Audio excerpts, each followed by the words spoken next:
Hello everybody, and this is Chaos with Chaos Esports Productions, bringing you another Bronze to Masters League Series game. Today we're going to be looking at a PvP. Now, PvP, I know I've been having a little bit of trouble with on the ladder. Overall, I've been just kind of experimenting with different builds, so today we're going to be taking a quick look at my build. Basically, going to be on my camera, going through everything that I went through while I was going through the game, and yeah, so we'll go from there. Going to be getting a 9 pylon down per any standard PvP anything. Going to kind of speed through the early game because the early game is pretty uneventful. Don't really see much as far as scouts and things of that nature. But going to be going for a 13 gateway once we get up our supply. One thing I do want to make comment of is yesterday I was actually able to cast the AASL tournament. It was a lot of fun. I highly recommend you all go check out the AASL, which is the Amateur American League, or Star League. They do tournaments every once in a while, and feel free to, participate. It was a really fun event, and always looking for new participants and whatnot.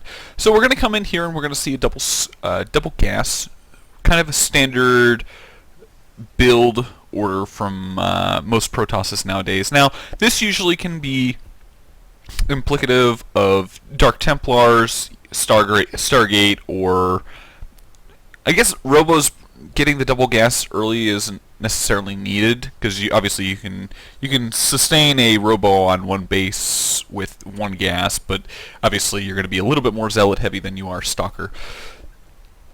So getting our mothership core out now, I'm going to slow it down a little bit just to kind of walk through what I was thinking at the time. Now I see his mothership core come in, so I'm going to be sending my Stalker in to take care of that and deal with it. Also checking to see if there's going to be any probes or anything around my natural. He actually does get the scout off to know that I am expanding, and my warp gate research is actually just finished, so we should be okay to defend anything if we do see any potential pressure. Gonna also be throwing down our robotics bay because we're still unsure of what our opponent's doing, and if he's going for Dark Templars, we're gonna want to get those observers out as soon as possible.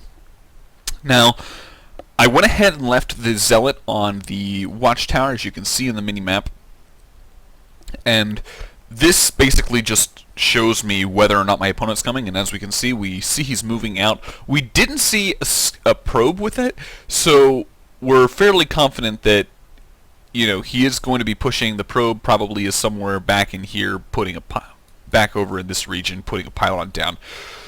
So basically at this point, we're going to get pylons up, get our photon overcharge down, and manage to snipe that Stalker. And basically at this point, we just need to build units because our opponent's trying to pressure us. We are not exactly sure if it's a 4-gate or if it's blink play, because we haven't seen any of that. So we're going to be getting out our Immortal as quickly as possible because we know he's very Stalker heavy. Obviously, when you see a fairly Stalker heavy army, it can be either blink or 4-gate, but most of the time, when it's like just only Stalker, it's probably going to be more so blink. Immortal's going to be coming out here, and basically, like I said, we're just sitting back, we're building up our army because we know all he's going to be spending money in is units. We have no idea whether or not he's expanded, which is a little bit of a bummer for us, but it's really not the end of the world. Now we do see that he does have blink, and he throws a time warp down. Our Immortal tries to get out of there, but doesn't quite make it. But at this point, we have enough to hold this.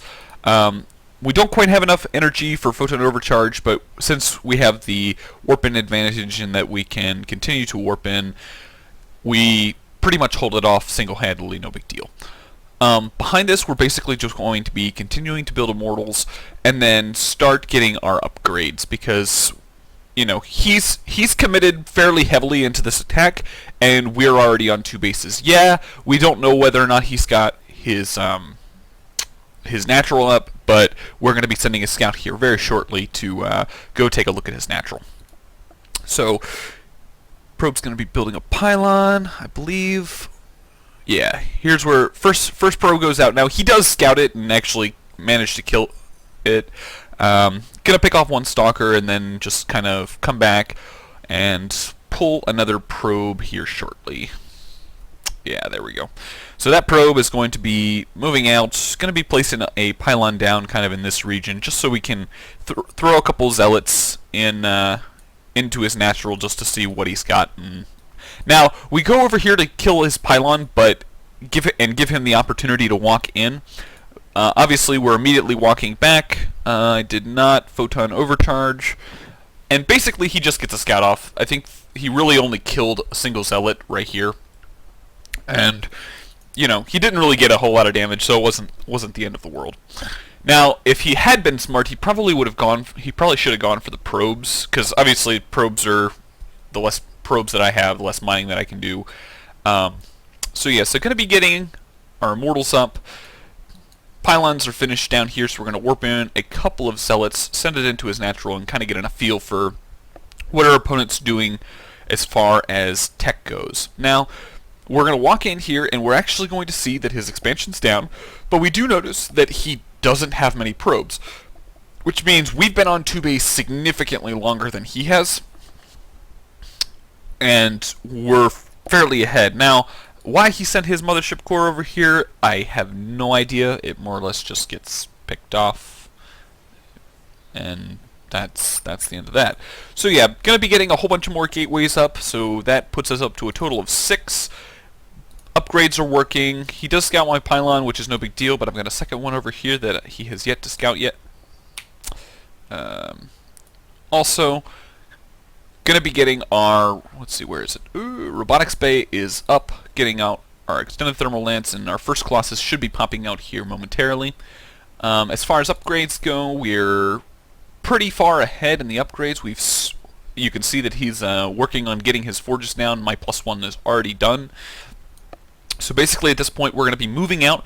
We know that we're fairly ahead because, you know, he did a lot of pressure on my natural.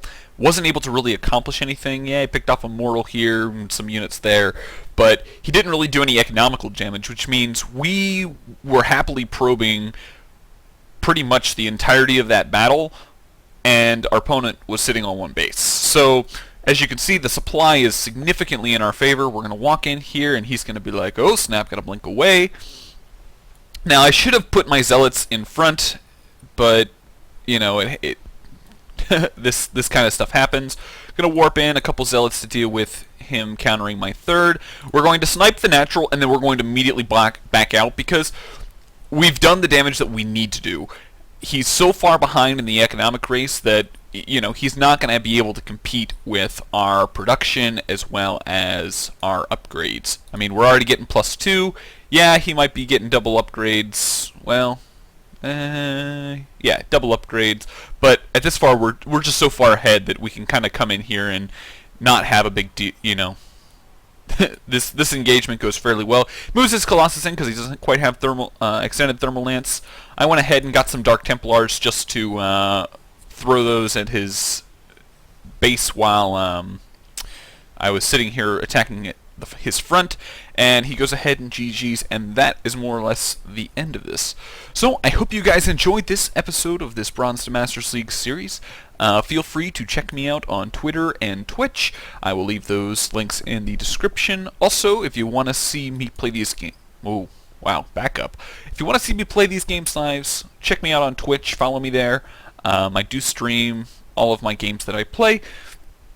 Also, feel free to send me your replays. I've got an email in the description. If you have a particular matchup that you're having trouble with, feel free to send me some replays. I will be happy to make a quick video, give you some pointers on what you should work on, and just in general how the matchup goes. So yeah, I hope you guys enjoyed, and I will see you guys next time.